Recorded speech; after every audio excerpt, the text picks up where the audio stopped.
Welcome to the studio. We have with us on Island Money 365 today, Tamara Brown. Yay! No relations that we know, but you never know. You never know. Gotta ask my grandma to go trace those lineage. She's one who knows everything. When she goes tomorrow, I don't know what's gonna happen. The Browns is very but welcome to the studio. I'm so glad to have you. Thank you. Welcome. Welcome. I'm so happy to have you in the studio with that. So, Tamara knows taxes. Why? Why in the world are you doing taxes? And whenever we hear your taxes, I'm like, oh, taxes. So come on, how you got into this world? So just like my mother says, somebody got to do it. So it was basically, she always did taxes. That's what I know her doing every tax season. She was like the old school where you seen calculators and receipts all over the table during tax season. And, she got older and she was like, somebody in the family has to learn how to do taxes. And it just basically became me. I inherited the business. I took the training and this is, history in the making. Tamara knows taxes. So that's how I got into it. So I love the name. Can you tell me a little history behind the name? Oh, so the name is nothing special. I'm always trying to find catchy things for people to remember. I do have a writer's background, so I published books back in the day. So I was trying to find something that somebody could remember. I wanted people to remember me. There's so many people doing taxes and doing financial advice. So I just said Tamara Knows Taxes. I don't know if you're from the 80s or 90s, early 90s. There used to be football player Bo Jackson. And he had a commercial. And it was like, Bo knows this and Bo knows that. So I kind of like just played on the words and came up with Tamara Knows Taxes. So it actually works. People will see me and I say, hey, nice to meet you. I'm Tamara. And they go, knows taxes. And I'm like, it's catching on. So there we go. I love it. All right. So let's jump right in. What should we be doing, honestly? Because every tax season, people are making the dashes. Oh, we gotta get this together. We should be getting that together. What should we be doing year round to make sure we are not doing the crazy dash to get things together come tax time? For year round, you should just make sure you just stay on top of things. If you're a business owner, you should be doing monthly bookkeeping. So you should be keeping track of all your income and your expenses that you have throughout the business. And I do highly recommend you using accounting software. But everybody in general, I feel like at the beginning of the year, you should be estimating the amount of taxes that you're going to owe for the next tax season. If you know the amount of income that you're going to make for the year, the IRS actually has a withholding calculator. You can go on there and estimate the amount of taxes that you'll owe that year. If you're staying on top of that and estimating the amount of taxes that you owe, you're not going to be surprised by the time the tax season come around. So I feel like that's the most important thing to do is estimating your taxes so you'll know how much you'll have to pay throughout the year. Very good. What are some things that individuals versus entrepreneurs should be thinking about when it comes to filing their taxes, if anything at all? So the same thing as estimating their taxes. Also, it's important to know what credits you're eligible for. Don't go around listening to every person that's saying, oh, I got this much in a refund or I got that much. A lot of people or a few people qualify for credits and deductions. Just because one person qualifies for it does not mean you qualify for it. So if you do qualify for certain credits, like child care credits, if you're paying for daycare for your child, that's actually a deduction. So make sure when you file your taxes, you're getting all the business information, including the EIN and the amount you paid throughout the years. for your tax return. But for individuals, it's just important to know your situation and as well as your filing status, whether you're single, married, filing jointly, married, filing separately, or head of household. That also makes a difference with your tax situation. Good. So you're saying, what are the benefits? Because some people are like, oh, I can do it myself with all these softwares out there and apps out there and technology. People like, oh, I can just do it myself. I don't need to pay a tax preparer. But what are the benefits of going to a tax preparer versus doing it yourself? A tax preparer knows what to look for. I can actually look at a tax return. Just if you just handed me your tax return, I can actually tell you what income that you brought in, what credits I'm seeing on the tax return. It's something that I know at a glance. So that's my professional expertise. So if you're missing something on the tax return, I'm able to easily identify it so you're able to gather the information that you need. If you're filing it on your own and the software is telling you you did something wrong and you're like, I don't even know what the heck they talking about. You're more than likely you're just gonna find it because you just don't know. So that is the advantage of going to a tax preparer versus doing it on your own. I'm not saying there's anything wrong with doing it on your own, but you just gotta know what it's talking about and what you're looking for. Good point. Good point. I've had sometimes I have to scratch my head like, what is this? So how can a side hustle?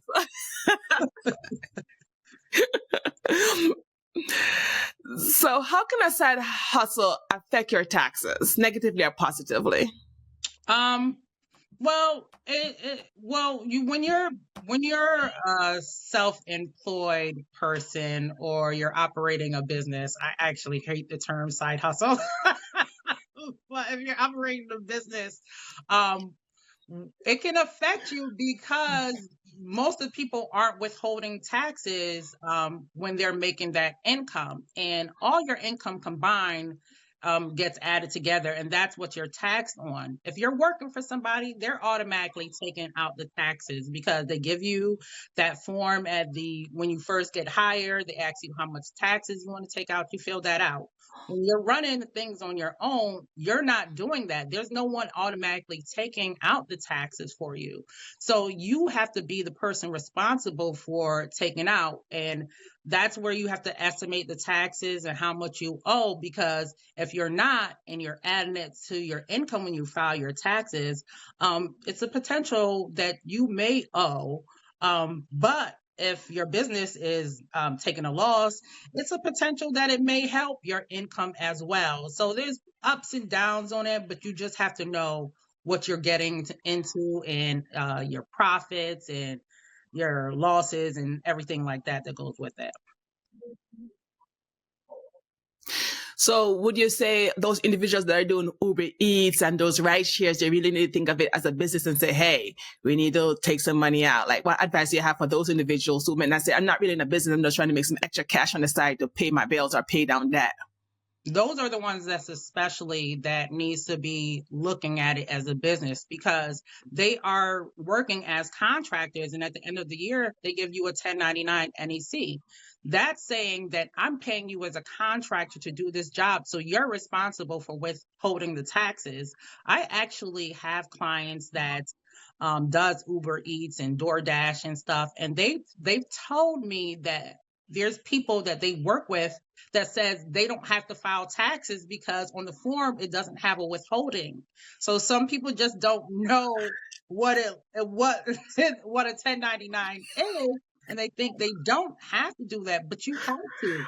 So say you're making the DoorDash and the Uber Eats and you're making like $30,000 a year, that's going to get added to your income. And if you're not adding that, the IRS best believe they're going to add it for you, because those copies that you're getting, they getting those same copies.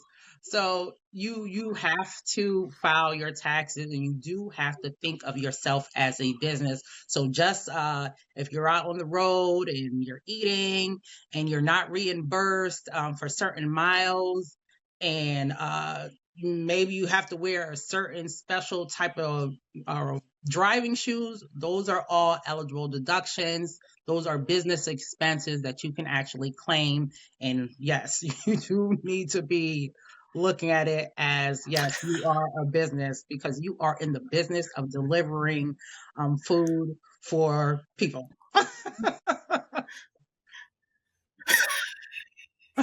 That's you know what, I thought about it. I always, because I know family members that does these things. I'm like, look, this is a business. I know you're not thinking of it as a business. It's a means to an end for you, but trust me, you need to think about it as such.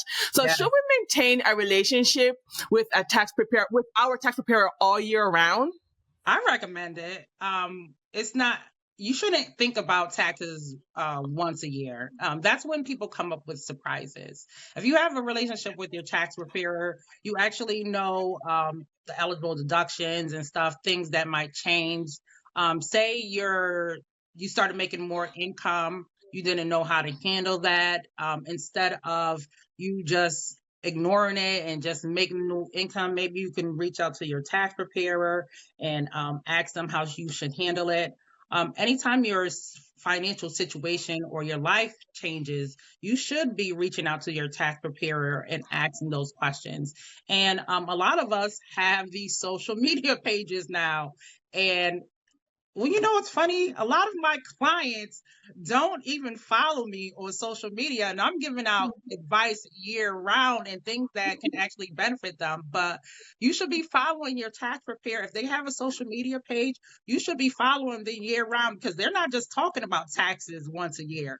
They're talking about it all year round. So you could be missing out on information. So those relationships with your tax preparer, whether it's a one-on-one or you're looking at social media, you should actually be keeping it year round. Nice. What are some of the things you should think about if you have a cash business? Say, the hairdressers, the barbershop, those kind of businesses. If you have a cash business, you should always be keeping receipts and logs of who paid you and the amounts. A lot of times you just see people get cash businesses and they have no way to track how much money they made. So if you're not tracking the amount of money you made and you're not giving your customers receipts, you don't know your profits and loss at the end of the year. You don't know if you're running a good, profitable business or if you're just living check to check. So if you're doing a cash business, it's equally important to keep track of your records. That's why I always recommend do some type of income-based app to give your customers receipts. There's Wave apps out there. Square, they do receipts as well. QuickBooks, they do receipts. Every time you accept cash from a customer, you should be giving them some type of receipt so you can be tracking that income. And you should be tracking your expenses as well. Good point. I know I'm tracking a lot of expenses, especially, entrepreneurs who are in the beginning stages of their business. There's a few expenses, so you better keep track of those. So, what is your advice for those individuals who delicately work under the table, don't have to, right? But they do that. They take some little payment underneath the table. What's your advice and cautionary tale to those individuals? If you're working under the table and you're not reporting your income, you want to think about your retirement. What's going to happen when you retire and you're no longer making money? It's gonna play into your Social Security. It's gonna play into your Medicare, even if you didn't do any retirement funds. So when you retire, you have to think about how are you going to continue to receive income while you're in this retirement stage, because they're going to give you based on what you reported. And if you're underreporting and not telling them all the money that you're making, you're not going to be eligible for stuff. For example, I have a client who was working under the table for years, and now she's retired and she's going through serious health issues. And she has to come up with this money out of the pocket because she doesn't qualify for the Social Security and the Medicare and stuff because it looks like she never worked that much to qualify for all these benefits and stuff. So I think it's very important that you are, if you're thinking about retirement and you have no way, maybe you're rich already and you don't care, but if you have no way to support yourself after retirement, that's something you want to think about. Well said. Well said. Are all tax preparers licensed CPA, and do you even need one? And when would you need one? No, all tax preparers is not a licensed CPA. I'm not licensed CPA. I actually have a degree in accounting, and I am a bookkeeper. So CPAs are really important if you have certain types of business structures. So corporations, most of corporations need a CPA because they file certain forms. Certain forms you can't file without a CPA. So it's very important that you know if you're eligible for certain taxes and certain things that you have to file, that whether or not it has to be done with a CPA. For LLCs and sole proprietors, you more than likely do not need a CPA unless it's a certain special circumstances, as well as a S corporation. When you have an S corporation, it's just important that the person understands the taxes and the forms that they're filing. But you really don't need a CPA.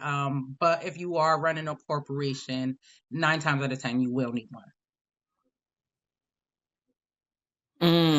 Okay. So for tax purposes, what are some of the benefits or disadvantages of having an LLC versus an individual versus a corporation? Are there any difference aside from the CPA requirement? No, as a sole proprietor and an LLC, they're run the same exact way. So when it comes down to taxes, they're run the same exact way. So it doesn't matter if you're a sole proprietor or LLC when it comes to taxes. When it makes a difference is legally. So if you're going back and forth deciding what type of business structure you have, I do recommend consulting with an attorney. A lot of people come to me thinking that it's a tax question, but it's really not. I seriously hate giving out advice of telling people what business structure to choose because I don't want to run into the situation where they're blaming me because they're like, well, you told me I should be an LLC when they should have been a corporation. So I don't like getting all involved in that, but I can tell you the differences with taxes. Now, you can also have an LLC and run a S and file your taxes as an S corporation. So when you're doing that, what that means is you're doing taxes and then you're splitting the responsibility between shareholders. So you do the business taxes first, and then you split up the profits or the losses between the shareholders. And the other difference between an S corporation and an LLC, a sole proprietor, is LLC and a sole proprietor, you are not an employee, you're a contractor. So when you're running and you're taking money, that's the same as having a profit in your business. There's no way nowhere on the tax form to say you withheld money as an owner for yourself. That's counted as income. So you're going to be taxed on that money that you take out for yourself regardless. But when you're an S corporation, you're taxed as an employee. So you're working for a certain amount. Say you want to do 30,000. I don't know why I always use 30,000. That's my number, 30 and 50 and 100. Say you make just $30,000. You report you're actually an employee at the end of the year. You issue yourself a W-2. You report that on your tax return, and when you file the taxes as a business, you're actually withholding that $30,000. So that's a write-off under the business. So as a tax purpose, when people always ask me when should they do a S corporation, my number is if you are making a profit A taxable profit, if you follow me on Tamara Knows Taxes, you know what I'm talking about. If you have a taxable profit of $50,000 or more, you might want to consider becoming an S corporation versus just being taxed as an LLC. So that's my differences and with LLC. But once again, that's a legal question that she says she's not, she is not that person. She's just here to do your taxes. So Yes. make sure you go get Yes. get legal advice for that. All right, do not sue. Yes.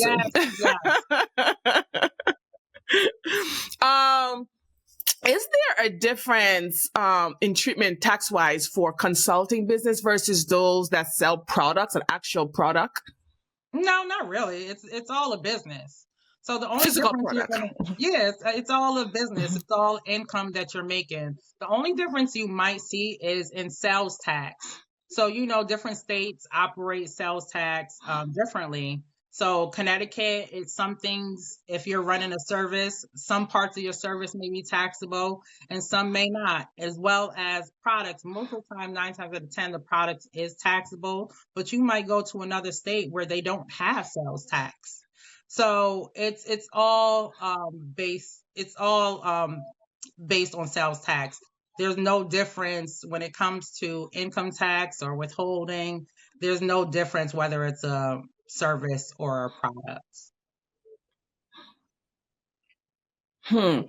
Going back to individuals and entrepreneurs having their own business, I see a lot of people. I didn't see a lot of people. I know a few people that get very happy with the owner's withdrawal. Can you say something towards that? When you're making a bit of money, you get excited, and those owner's withdrawals are getting a little bit too much or too often. What do you have to say towards those individuals? Well, I don't. It's all, and if you work your numbers and you see that you can withhold, you can take it out, go ahead and take it out. But remember, if you're an LLC or you're a sole proprietor, you take that money out, that's not a write-off or a deduction. You're going to be taxed on that amount either way. But I feel like if you're going to take money out, you should be doing your accounting. You should be doing your monthly bookkeeping and seeing whether or not you can afford to be taking out that money. For my business, I did not take out money for the first couple of years because I can see my numbers and I wasn't making enough money for me to afford to take out. I knew I needed that to reinvest. Like the tax season was going to come up. I need to afford to buy software. I need to buy paper to print these tax returns. So I'm just like, I wasn't really making a profit, but I knew that because I was looking at my numbers. So if you're not looking at your numbers and you're just taking out money blindly, I'm sorry for you because you don't even know what you're doing. You just doing stuff blindly. Really, really, you just don't know what you do. You just taking out money. You could be putting yourself in a worse situation than you can't even afford to pay your bills the next month. And you don't even know because you're just making the money and you're like, oh, I got it. But you're basically putting yourself in a hole. Keeping on that lane. Thank you for saying that. A lot of businesses, we don't think about budgeting like in our personal lives. And I talk to people about a lot. Budgeting is it like one of the foundation of financial stability, budgeting, saving. Like, what advice do you have to people? I know you're a tax lady, but what advice do you have to give them, especially running your own business and seeing the growth in your business now? My best advice is just to keep doing the bookkeeping and running the reports, running your profit and loss reports and your balance sheet reports. If you're doing the bookkeeping, you have bookkeeping software, you have access to run these reports. Look at your numbers and see what they're actually doing for you, and then have a plan for those numbers. Know that you're saying, oh, I'm making this amount. Then you're like, oh, I want to make more the next month. At least you have those numbers and you actually know how to adjust your business, as well as you can be paying an expense that you don't even need. For example, I was paying one of the things that I was paying for was like this automatic texting app for marketing. I wasn't even sending any clients text messages for this marketing app. So I shut it down because that was an expense that I didn't need. So when you're budgeting, look at your numbers and look at how you're spending money and how you're receiving money and adjust your business according to that. Great advice. Great advice. Especially if you're thinking about scaling, set those goals and know what it is that you're trying to achieve and then start working towards those. Yeah, that's very important. All right. For individuals who have rental properties, a lot of people want to build wealth, and we think, that renting or going that real estate route is the way to go. Is it necessary to put it in an LLC, or what kind of tax things should we think about when we're having all these properties? So that is actually a legal question too. So whether or not you put in an LLC, it really doesn't matter.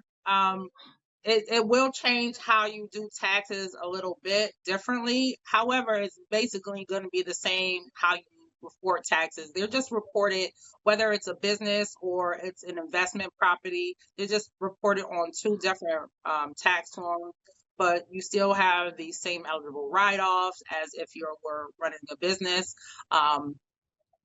So there's really no difference. If you're thinking about it, I do recommend consulting an attorney, whether or not you should do that or not.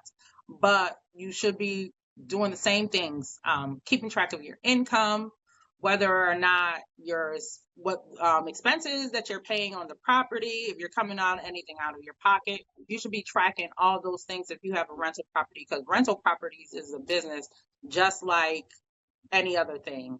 So make sure you're just tracking everything as well. So obviously, you have a lot of insight, right? Are privy to people and their tax return, being a tax preparer. So, and especially if you have recurring clients, you develop that relationship, or you might know their financial situation. Have you ever, just say, look, advise them to say, maybe, you should think about jumpstarting your savings, especially if they're coming, they tell you their story. I advise them what to do that big return if they do get a big return. Well, I do. So it's all in whether or not you want to pay the taxes throughout the year, or you want to pay it on your tax return. That's always the question. And I do find that a lot of my clients can't afford to pay the taxes throughout the year because, they have a life to live. So it's just, you have to always think about that question is, when do you want to pay the taxes? Do you want to pay them now, or you want to pay them later? I do see there's some things with certain clients.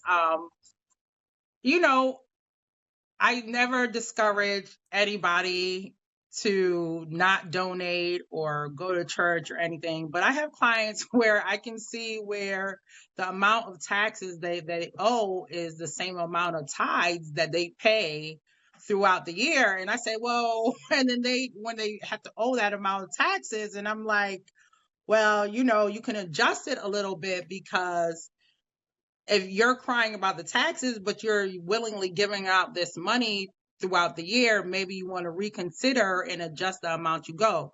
But like I said, I never discourage anybody to donate or give tithes or anything. But it's just like when you're running into these situations, you have to think about yourself sometimes, because the IRS wants their money regardless. So they're not going to wait. They don't care about your story or anything. So I do see some things and I say, maybe you want to adjust this. But like I said, some of those things are touchy subjects, especially when it comes to individuals.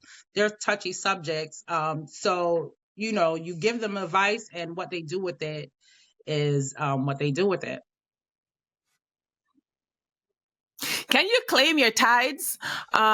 Because, usually at church, they give you, our church that I used to go to, they give you your total tally of tithes they give for the year. And they give you a sheet of paper, say, here, this is amount of tithes you give for the year cumulative.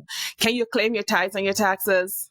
So you can, but it's very different than how it was when I first started doing taxes. So back in the day, or I'd say back in the day, so a couple of years ago, I think it was before Trump came in office. Everybody had you can either itemize or you had a standard deduction. So you remember everybody you used to always hear everybody talking about itemizing and stuff. That kind of went away.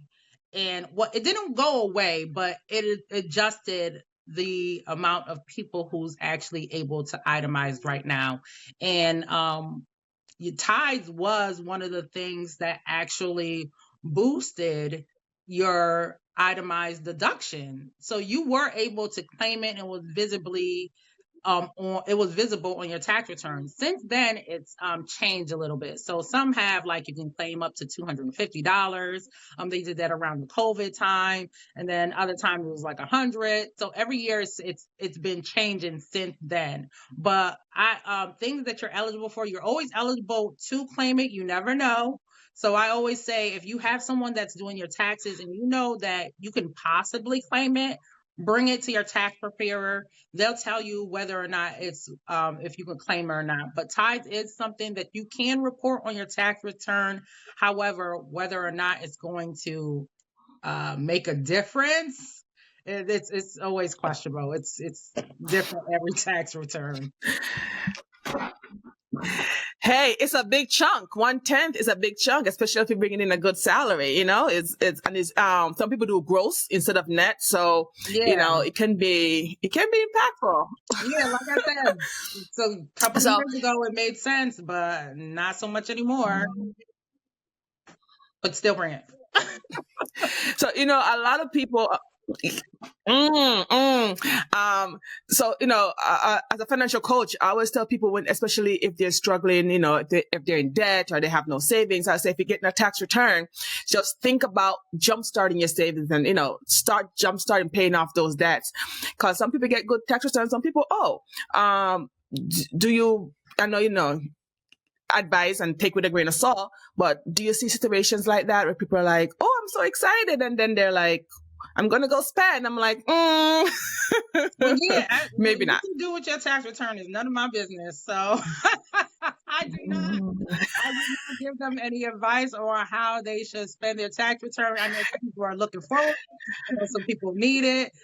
What you do is none of my business. But I will, if you do not get a refund that you're satisfied with, I will give you advice on how to get a refund. However, it comes back to that question. Do you want to pay taxes now or do you want to pay it later? Because a refund is you pay taxes throughout the year, and if you overpay, you get a refund. That's what a refund is. Yep, you're overpaying the government. So, any final words, Tamara? Any final words? Back it up. Yep. Documents. I didn't think we were very clear. Tell us some documents that we need to have. We must have to get ourselves prepared for the season. So if you run into business, you need your profit and loss and your balance statements because those show the expenses and the income that you made throughout the year. If you are an individual, in all people that's filing taxes, if you're going to preparer, make sure you have your updated Social Security number, your Social Security card, date of birth of everybody that's on your tax returns, correct spellings of your name. If you are a junior, senior, the third, make sure you are telling that to your tax preparer. Also, if you are doing direct deposit, make sure you have your routing number. What's so funny is a lot of the younger generation, they're not used to checks. So they don't know what a routing number is. So if you're watching this and you don't know what a routing number on your account number is, please look it up so you'll have that as well as your account number. Your account number is not your debit card number.